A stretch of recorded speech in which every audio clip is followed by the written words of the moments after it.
Voilà, cette fois-ci je suis prêt pour l'Islande avec 2 énormes sacs que j'ai préparés ici. 10 jours de trek, on va traverser toute une partie de l'Islande pour une première avec Explora Project et j'ai vraiment hâte de vous montrer tout ça.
Ça y est, après 4 heures de vol et 4 heures de route dans cette camionnette, plus sur de la piste que sur de la route, nous sommes enfin arrivés en Islande au point de départ de notre trek où on va commencer par l'ascension du sommet qu'il y a derrière moi ici. Je suis super excité de passer ces 10 jours de trek pour une mini-expédition avec Explora Project. Ça fait 15 ans que j'attends de venir en Islande et je me suis dit que cette fois-ci c'était la bonne puisqu'on part en dehors des sentiers battus.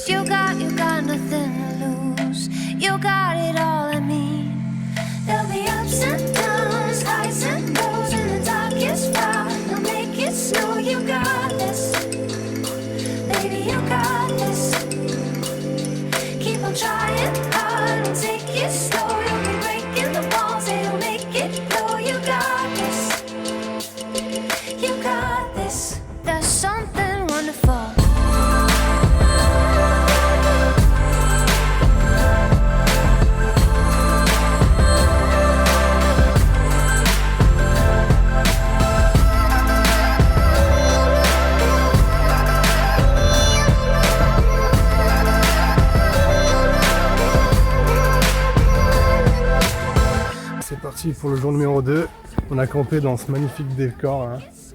Ça fait 20 minutes qu'on est parti et on a déjà traversé des paysages tellement différents. On se sent vraiment seul au monde, on fait nos propres traces. On est arrivé à un refuge islandais, il y a juste 2 lits et de quoi se cuisiner avec un petit réchaud. On est vraiment dans une région très reculée.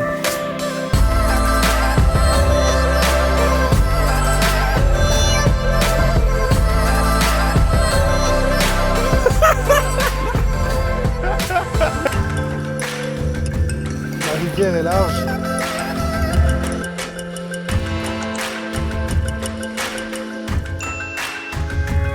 Ça y est, nous voilà repartis pour ce 3e jour. On a fait une petite journée hier puisque tout le monde était un petit peu fatigué. On est parti là pour un 3e jour assez musclé. On a déjà dû enlever les chaussures ce matin pour passer une rivière. Pour ceux qui disent que l'Islande c'est plat, je peux vous dire que c'est sacrément vallonné. On n'arrête pas de monter, descendre et au final, hier on a fait quasiment 1000 mètres de dénivelé. Allez, c'est parti pour le 3e jour.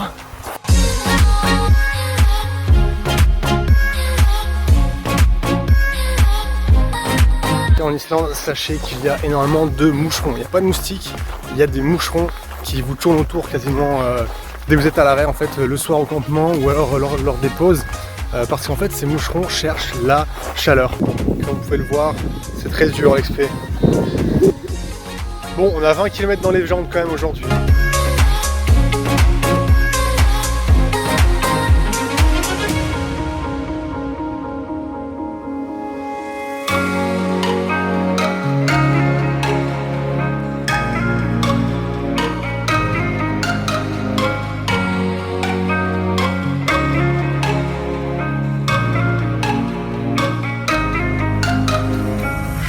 Bienvenue dans Alice au pays des merveilles. Personnellement, je trouve que c'est vraiment le paradis ici.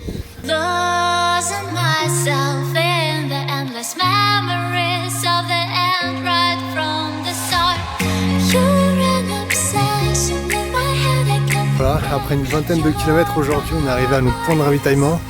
On a un gros sac à se repartager. On fait une petite pause de 30 minutes et puis on va repartir pour pouvoir dormir un peu plus loin.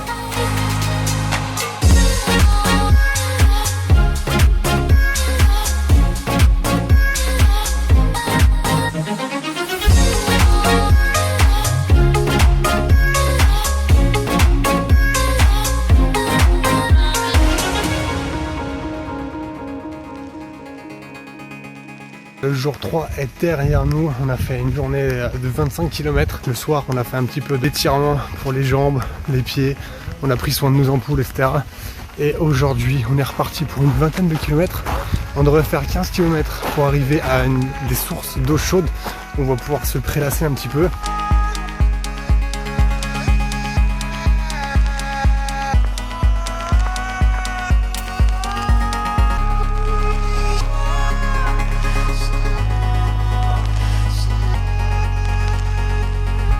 Comme la pluie casse le moral, on n'en peut plus là. Ça fait 8 km qu'on marche dans la pluie. Personne ne parle, on avance.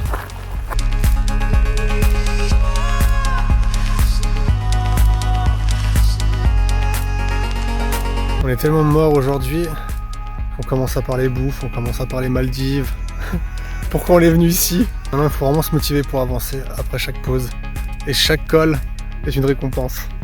N'est-ce pas? Oh, les phrases de philosophe.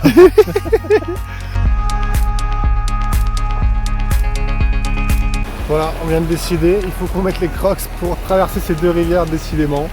On met vraiment du temps à y arriver à ces sources d'eau chaude. On va bien les mériter. On vient d'arriver. Tout ça, c'est la source d'eau chaude. Cet endroit est juste fabuleux, imaginez qu'on voit, on a croisé personne à 20 km, on arrive ici, on est tout seul, et c'est comme s'il y avait du gazon tendu, c'est juste le paradis cet endroit. Voilà une source d'eau chaude, 46 degrés. Donc là, comme vous voyez, on a le sol normal et on a du sol, on va dire, qui est beaucoup plus chaud parce que c'est vert. Et en fait, on a découvert comment? On a découvert avec une application caméra thermique. Regardez-moi ça, c'est un truc de dingue. Je pensais même pas que ça marchait. Et vous voyez là, on voit que c'est très très très chaud. Ah bah oui, normal, parce que là ça boue.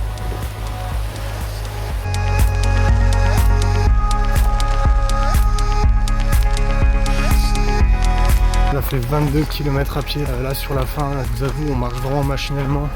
On profite quand même de ces paysages incroyables, mais à 75 km on commence un peu à tirer la lampe quand même.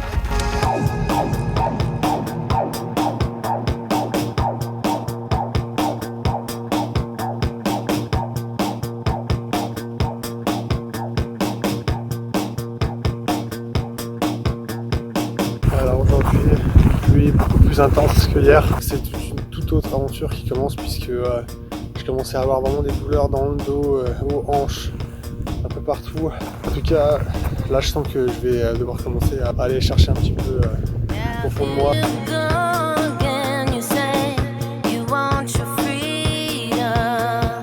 Je me rappelle de ce moment où je me sens vraiment privilégié, et c'est dans ces moments-là aussi qu'on oublie toutes les douleurs qu'on a. On oublie les ampoules, le mal de hanche, le mal de dos, du sac qui fait 20 kg, les 30 km qu'on a à parcourir aujourd'hui.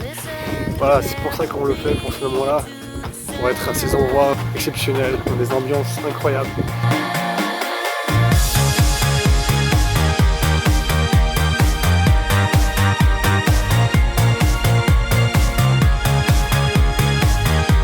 Quelle journée aujourd'hui!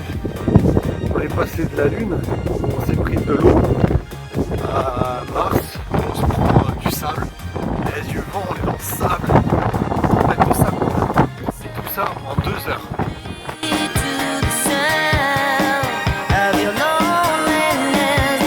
On marche depuis 16 km, on en a encore à peu près 14.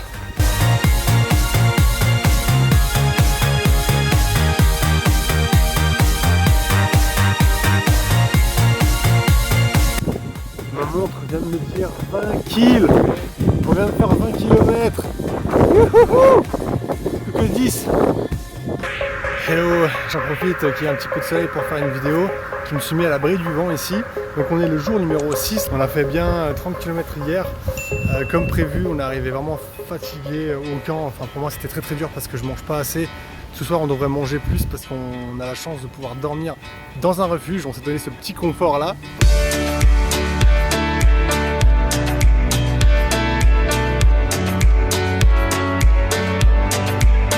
On va approcher l'endroit de notre ascension sur ce volcan Eyjafjallajökull. On est quand même passé d'un glacier à l'autre en 6 jours. Donc la journée de demain en fait on va monter pour dormir là-haut et puis ensuite la journée du surlendemain on va aller se balader sur le glacier. En tout cas c'est vraiment magnifique et puis on peut apercevoir le début de la mer là-bas. On devrait arriver à la mer dans 3 jours en passant par ce volcan là.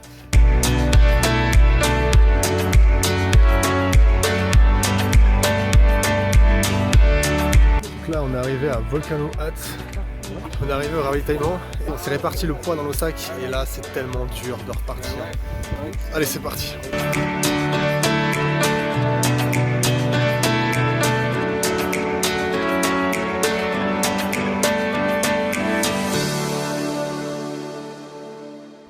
Et nous voilà enfin dans le bivouac après 22 km aujourd'hui, on a encore fait une grosse journée et je suis refait, j'ai pu prendre une douche chaude, ça m'a fait du bien.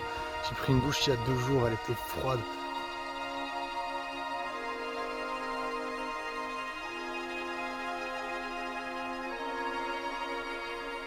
On s'apprête à monter sur le glacier Eyjafjallajökull. Donc il y a une nouvelle montagne qui s'est formée en 2010 suite à l'éruption et on va aller voir ça de plus proche. Et donc là aujourd'hui on a un sac qui est absolument énormissime puisqu'on a du matos glacier, donc plutôt d'alpi. On est super motivés. Hi team!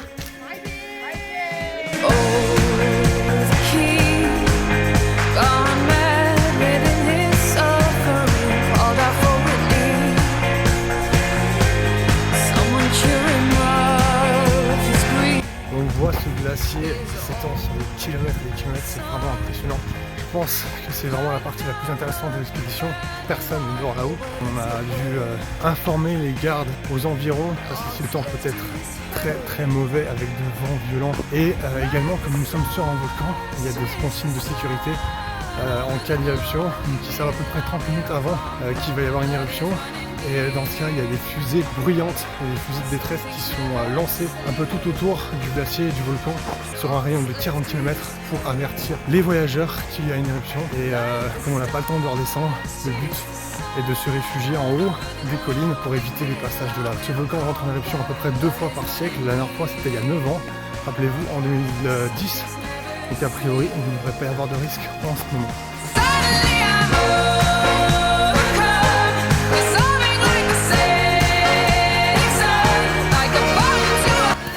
Ça y est, on est arrivé à proximité de cette nouvelle montagne, cette cheminée volcanique, et on marche à même le cratère.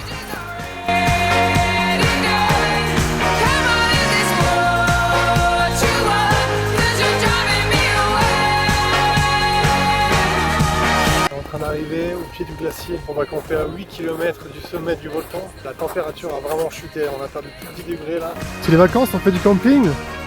Ta petite seule. Elle est où la plage?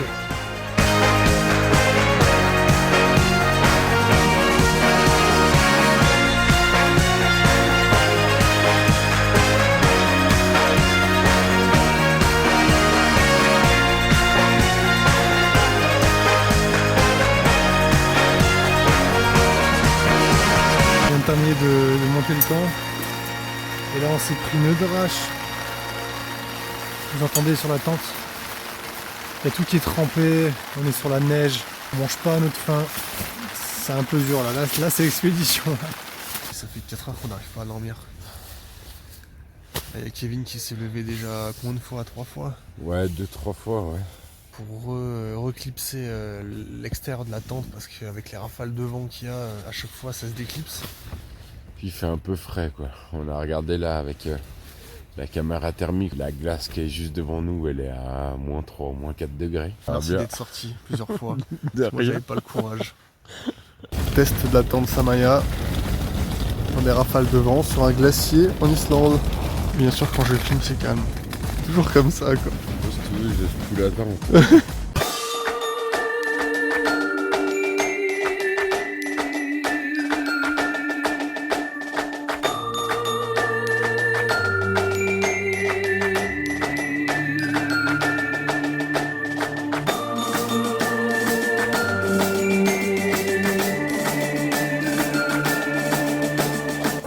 On avance sur le glacier. Il y a le soleil qui vient de pointer son nez. C'est magnifique, ces étendues blanches.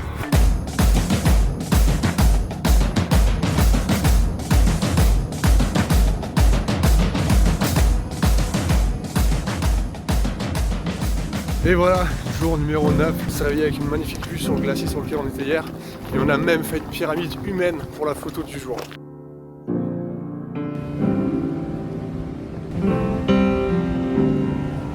Les bétons arrivés. On va à Skogar et puis terminer.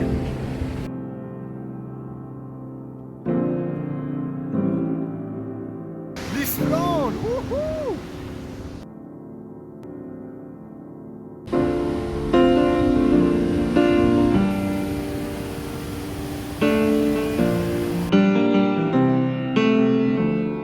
Regardez ce que l'Islande a fait à ma veste. Entre les intempéries, les températures, le glacier, le vent, le logo de la veste mouillée n'a pas survécu.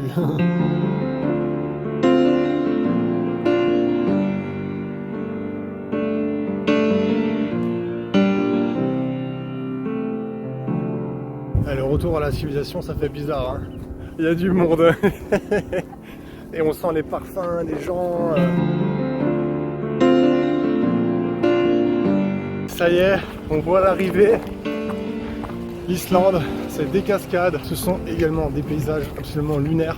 Venez pas ici si vous aimez les arbres. Ce sont des rivières à traverser à pied également, parce que pas toujours de pont. Je vous conseille vraiment de venir ici en semi-autonomie. On a vu des choses que la plupart des gens ne voient pas. Imaginez vous, quand il n'y a pas du tout de sentier, et vous devez faire votre propre route.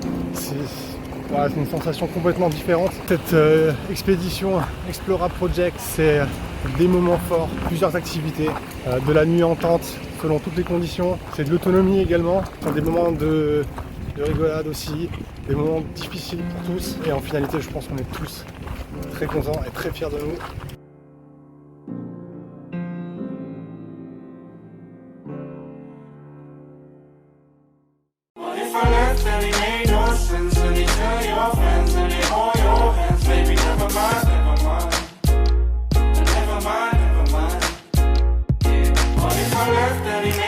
Friends and they all your friends, and they all your friends, baby, never mind, never mind.